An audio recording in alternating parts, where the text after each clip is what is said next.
পাপ এন্ধাৰৰ পৰা পোহৰলৈ নিয়া অনন্ত জীৱন প্ৰদান কৰা পাপ এন্ধাৰৰ পৰা পোহৰলৈ নিয়া অনন্ত জীৱন প্ৰদান কৰা মোৰ বাবে মৰিলা তেজ দান দিলা মৃত্যুক জয় কৰি পাপীক জীয়ালা মোৰ বাবে মৰিলা তেজ দান দিলা মৃত্যুক জয় কৰি পাপীক জীয়ালা। প্ৰভু যীশু খ্ৰীষ্টৰ নামত অভিনন্দন।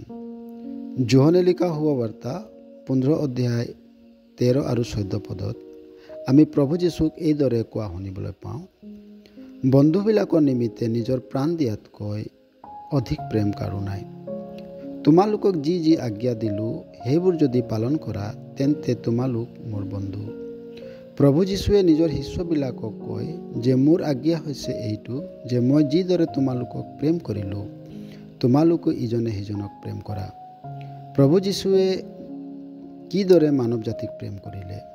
যিদৰে কোনোৱে নিজৰ বন্ধুক প্ৰেম কৰে, কিয়নো বন্ধুবিলাকৰ নিমিত্তে নিজৰ প্ৰাণ দিয়াতকৈ অধিক প্ৰেম কাৰো নাই।